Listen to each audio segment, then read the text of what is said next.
Recently, the Palm Springs Kiwanis Club had another great speaker. Let's listen in. I'm from SUNLINE Transit Agency. I'm actually one of their newest members of the management team. I started about 90 days ago. My background is in public transit. I have 18 years experience in Delaware, 2 years at Red Rose Transit in Lancaster, PA. So I'm really excited to be here. I think I left at the perfect time because they got a lot of snow the last few weeks. So I call home and I tell everyone that it's 82 degrees today. And they're like, it's 28. But I'm hearing I shouldn't rub it in too much because when August gets here, I might be getting the reverse treatment. So. You're going to love it.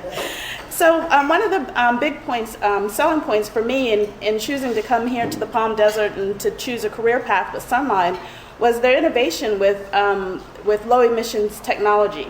We have a 100% fleet of diesel-free fuel buses. So all of our buses run on alternative fuel, CNG, hydrogen, and we just added 3 electric buses to our fleet. So we are forefronting that technology in the transit agency internationally. We currently have 75 buses, the 40-foot buses that are diesel-free, and they're all low emissions or zero emissions. And we are in our 8th generation of those buses. We started this project in 1994, and at that time they did an overnight conversion of all of the vehicles in SUNLINE. That included the staff vehicles, management vehicles, the trucks, the maintenance trucks, and all of the transit buses. So overnight they did a complete turnover from diesel fuel to CNG. So this has been in place since 1994, and we're about to go into our 9th generation in 2016, where we'll be upgrading the majority of our fleet at that time. There are 3 distinct business units in SUNLINE. Of course, we have SUNLINE Transit Agency, which provides the transportation. Then we also have the SUNLINE Services Group, which provides the taxi service, and it actually regulates taxi service throughout the Coachella Valley. And we also have our Sun Fuels division, and that's where we are actually providing public and private sales of CNG and hydrogen products.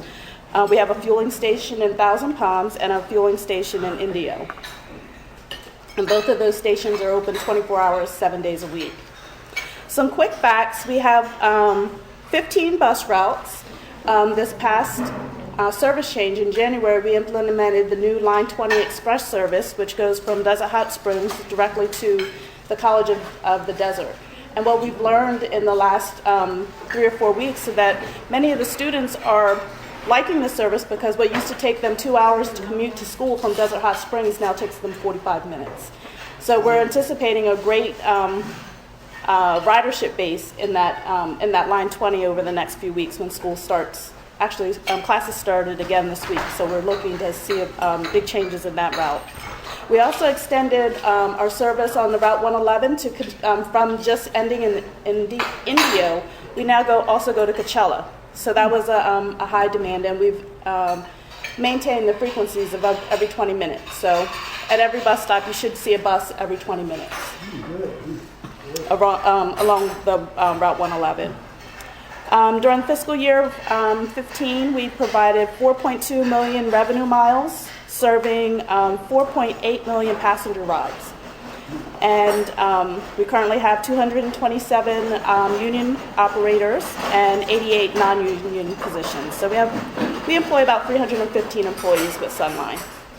One of the initiatives for Lauren is to we're working with partnerships to develop a center of excellence, because we are forefronting the low emissions technology.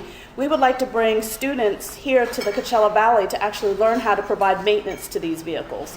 So we're working with some of the industry leads who build these buses and the local schools and participants to identify a way to bring that learning into the Coachella Valley and teach our students here, and also bring in people from around the world to learn.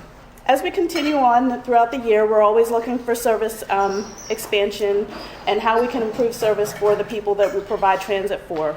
This year, one of our major goals is to improve frequencies. More than expanding service, we want to provide more timely service and less time waits between buses arriving at a bus stop. So that's one of my goals for the next couple of years. We also do a lot of community contributions and participate in a lot of different community activities. Our team is very volunteer-oriented, so we really like to be out in the community and help where we can. Last year, we had a bike giveaway where people leave their bikes on the front of our buses, and they get 30 to 60 days to pick the bikes up, and if they don't, we're just kind of stuck with them. So Lauren said we have 150 bikes. We worked with a local bike shop. He came in and showed us how to fix the bikes up. We traded some bikes in and out parts and recycled those bikes, and we partnered with the Boys and Girls Club and gave away over 150 of those bikes. Plus, we purchased some new bikes for younger children, and along with helmets. So that was one of the projects. We've also, thank you. We've also done and you've probably heard of the Stuff the Bus in November, when we we have 3 buses in 3 locations, and it becomes competitive with in-house because different departments kind of take on each area, and then they. We were able to collect 16.5 tons of food, and that was donated to Indian of the Wells. In March, we'll be doing the Pantry Pack, where we partner with another agency, and people, the snowbirds, when they're leaving, they tend to clean out their cabinets and just give away the food. So we're going to encourage people to put those dry goods on the bus, and we'll make sure that they get to people who really need it. So we're always open to participating and partnering with agencies. So if you know of agencies that are looking for a partnership, we have hands-on. Our team is very excited about working with the community. So if you have anything, you can give me a call, and we'll see how our team can try to help. I mentioned our new initiatives. One of our newest products is the SunBus Tracker. If you have a smartphone, you can now register with the SunBus Tracker, go to your app section, and choose My Bus, and then it'll the SunBus Tracker you choose, because there are multiple agencies. You choose the SunBus Tracker, and you'll be able to at any time be at a bus stop and see what time the next bus you're waiting for will be coming. And it is real-time information, so that you'll be able to see at any given time. You can always still call in, but the app is much more convenient when you want to know right away, or if you're here in the restaurant and the bus is coming about 3 blocks from here, you would know what time to be at the bus stop. So those are some of our new initiatives, existing projects, and again, we're just excited to be a part of today's meeting and a part of the community. Can I answer any questions? Yeah, sure. This is a terrible question for you, so Okay. I'll apologize. Okay, I'm a real user of mass transit in Okay. Seattle.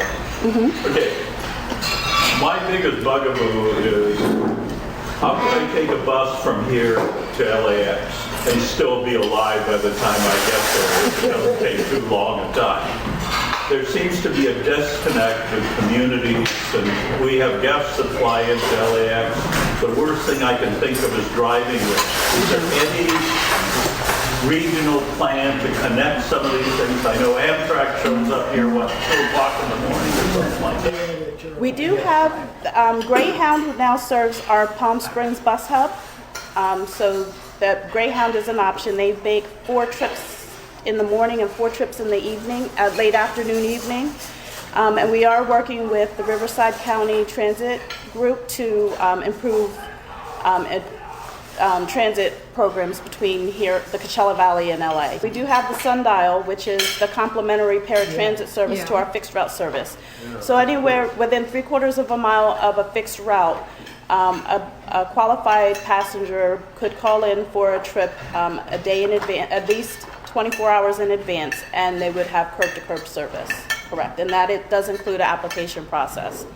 We actually provide tripper trips to the schools, so that they are not school bus service, but we do have, during school season, we do provide specialized trips or extra buses along those trips, so that it accommodates students. And the majority of those, yes, students do pay the $1, yes. And the majority of those bus stops are within a 1/4 mile of the school, so it's not a very long walk. That it? Yes, that's all I Thank have. you. That's Thank you again. wonderful. Appreciate that.